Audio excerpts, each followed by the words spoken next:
Bloomberg Audio Studios. Podcasts, radio, news. The Stock Movers Podcast, your roundup of companies making moves in the stock market, harnessing the power of Bloomberg data. Let's take a look at some stocks that are on the move today. Joining us now is Bloomberg News cross-asset reporter Emily Griffeo in our Bloomberg Interactive Brokers studio. Emily, is Tesla on your radar? It is. Okay, good. At least for Tesla's earnings right now, though, it seems like a lot of the negative news was priced in. Because you look at the headlines, first quarter adjusted EPS, revenue missed estimates. They backed away from a forecast for sales growth for next year. They said it's difficult to measure the impacts of this shifting global trade policy on automotive and energy supply chains, even when they have Elon Musk at the helm, who you'd think would know a little bit about what's going on, but I guess not. And yet the stock is higher right now. Not up by much in the after hours. It's up 0.3% right now. But still, it seems like, at least according to what Dave Mazza, CEO at Roundhill Financial, had to say, a lot of the negative seems to be priced in if the numbers were that bad and the stock isn't tanking. He told that to Bloomberg News today. It's little change. Like, it's really remarkable in the aftermarket. I felt the same way when I saw these numbers come out, Emily. I was like, this is a huge miss, and the stock is barely moving. Like, look, we'll wait for the call. We're doing this before the call, right? As Ross Gerber reminded us.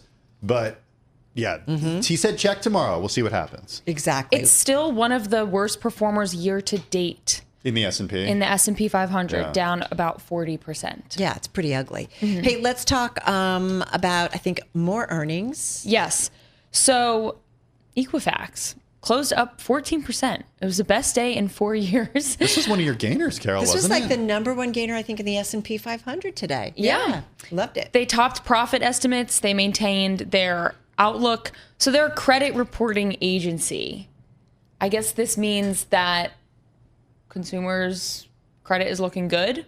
Maybe. We did speak last week to, he's in charge of the credit rating at these three companies. So it's Equifax, Silvio TransUnion. Tavares. Silvio Tavares, thank you. Equifax, TransUnion, and another one. And he was kind of cautiously optimistic. Right? Exactly, that's what I was going to say. He was cautiously optimistic. He was like, the consumer's actually in a pretty good place. And he compared it with 2008, and he said we're in a much better place than we were back in 2008. Yeah.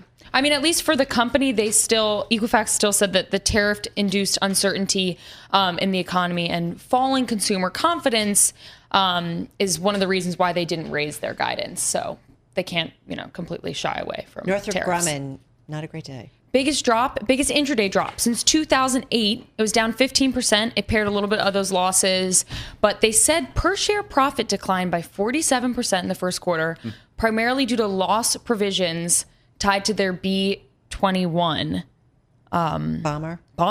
Yeah. So this caught my eye, not just because of the stock drop, but also because a lot of defense companies have been doing really well post the election. It's still flat for the year, but it was previously up 13% year to date. It was really outperforming the market, and then this profit decline kind of hit the stock today. B-21 bomber is going to set you back around 700 mil, Carol, in case you're interested. I want two. You want no? Put them in the driveway. Right. Just kidding.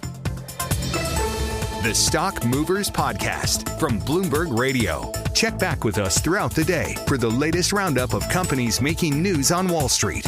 And for the latest market-moving headlines, listen to Bloomberg Radio live. Catch us on YouTube, Bloomberg.com, and on Apple CarPlay and Android Auto with the Bloomberg Business app.